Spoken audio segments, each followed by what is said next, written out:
this is another part of the equation that came out of yesterday, was Westbrook being asked about Vogel. Now, the two of them appeared to be at odds all year long.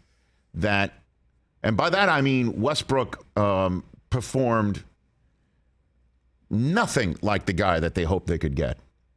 Nothing like the guy that he used to be. Nothing at all. Remotely close to the triple-double machine. And you could say, well, he was brought in for a different role. He's at a different age. Bottom line, he wasn't a difference maker in any way, shape, or form, except for the fact when it came down to losing. He usually had a large hand in that, or was sat on the bench, and he had a problem with that, even though he led the Lakers in minutes and games played, it seemed like, this year. So this is his comments on Frank Vogel yesterday. I'm not sure what his issue was with me, or I'm not sure why, but I can't really give you an answer why we never really connected. Maybe, that's something that he has to answer, but I never, from the get-go was feeling like I was having to try to prove myself to him and my capabilities and what I've been able to do for this game. And it's unfortunate, but it's really not kind of out of my hands. So here's where, believe it or not, there is some silver lining for the Lakers. Okay? Because on one way, you could take that soundbite as a complete abdication of responsibility. True. And thorough lack of self-awareness. Okay? That's one way. But if the guy felt like he needed to defend his resume and he's Russell Westbrook coming in, it sure sounded like to me Vogel didn't really want him. Did that sound like to you? We don't know it. This is all total speculation. All you got to do is watch the show that our third-hour guest, Solomon Hughes, who plays Kareem Abdul-Jabbar in Winning Time right now, is in there, and you don't know what's real, you don't know what's not, and who wanted who, and who didn't want to be on that team, and all of that. Jeff Pearlman's book is fantastic. We do have an issue sometimes figuring out what was in the book, what is accurate, what is not accurate, what's just played up for drama and all of that business. But what is real in the world of sports is sometimes guys are acquired because outside forces outside of the coach's office make it so. And let's just suppose Frank Vogel didn't want Russell Westbrook. It's just like, that's not what we need, guys. And now you're putting this on me. Why? LeBron wants him? Is that what's going on? Let's just assume that's what happened. So Russ knows the coach doesn't want him, and the coach doesn't really, care if it's known that way. Does his best to try and make it work because he's a professional and so on and so forth. That can fester when there are, what's the word for it, losses. So removing this from the equation, whoever comes in, and the first rumor today from our third-hour guest, Bill Oram from The Athletics, compadre from The Athletics, Sam Amick, is saying LeBron has an affinity for the idea of Mark Jackson coming in. And let's just throw that name out there. Or anybody who's going to come in and make us do one of two things, as we said on yesterday's show, talking about the next Lakers coach. Say the word okay in different ways. Okay. Or okay. Mark Jackson to me would be an okay. All right. Let's see what he can do. As you know, I have an affinity for him personally, being a fellow New Yorker and loving watching him playing St. John's and basketball and a Knick. And then I do enjoy his work on the air. Kind of, if you will, the Doug Collins of the current Golden State Warriors championship run or fair. team. That's fair. Okay.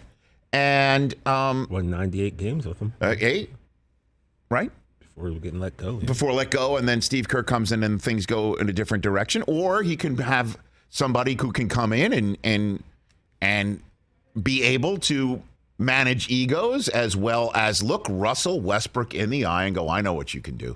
I know what Frank Vogel was saying here, or I know how you felt about Frank, and I know how you did all this. A different voice. And as much as it's unfair to lay all of this at the feet of Frank Vogel, that not even a thank you tweet photograph of him holding the trophy he delivered in the pandemic bubble year That won't even cover up that departure and unfairness of laying it all at his feet. And Rob Pelinka, the GM, and the rest of the team is saying we take full responsibility as well. And, still, that even with the concept how unfair it was a firing for Frank Vogel, changing the voice at that spot to make things work better with the one piece that we do believe on the roster that was so misappropriated, poorly acquired, however you want to do it.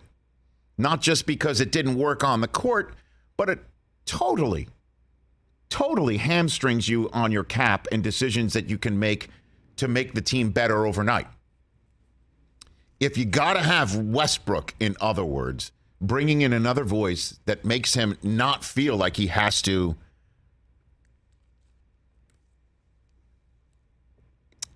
defend his resume, that's going to be a plus for the Lakers. The question is, what happens when the ball gets tipped up in the air and he misses another wide open three or jumper or something of a negative result? What happens then? Who else are you going to bring in? Those are other questions that I want to ask Bill Oram later on in hour number 3.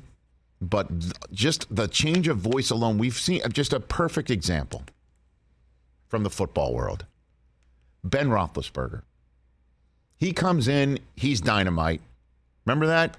Team drafts him, went to him earlier than they ever thought they have to in his rookie season. Doesn't lose a regular season game the rest of the year after coming in game 2. Winds up going to the Super Bowl. Wins it with Bill Cowher.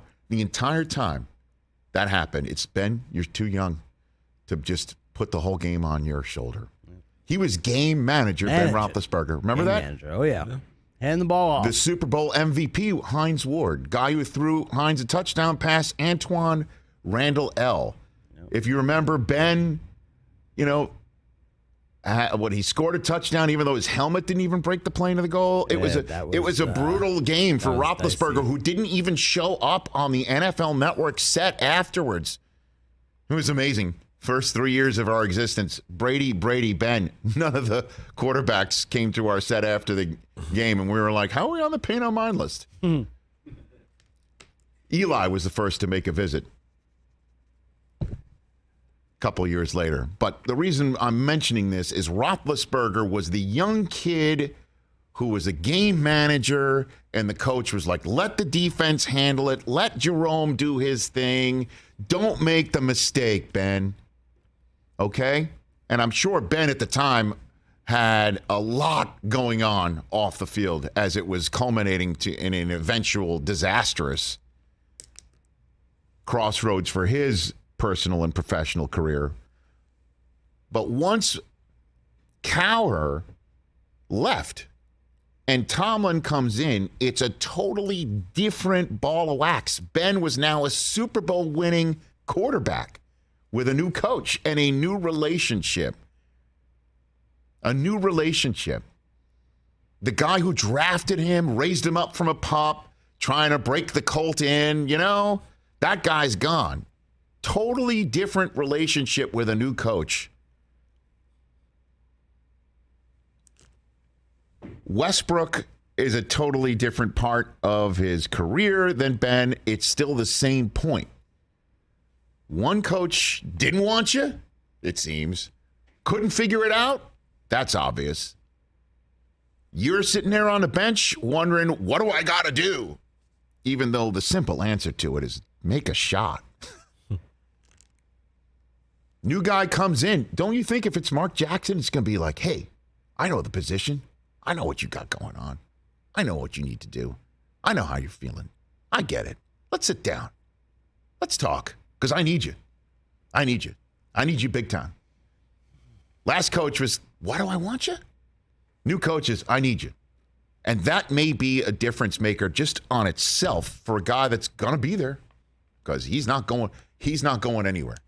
Hey, you watched all the way to the end. Thanks for that. Watch more right here.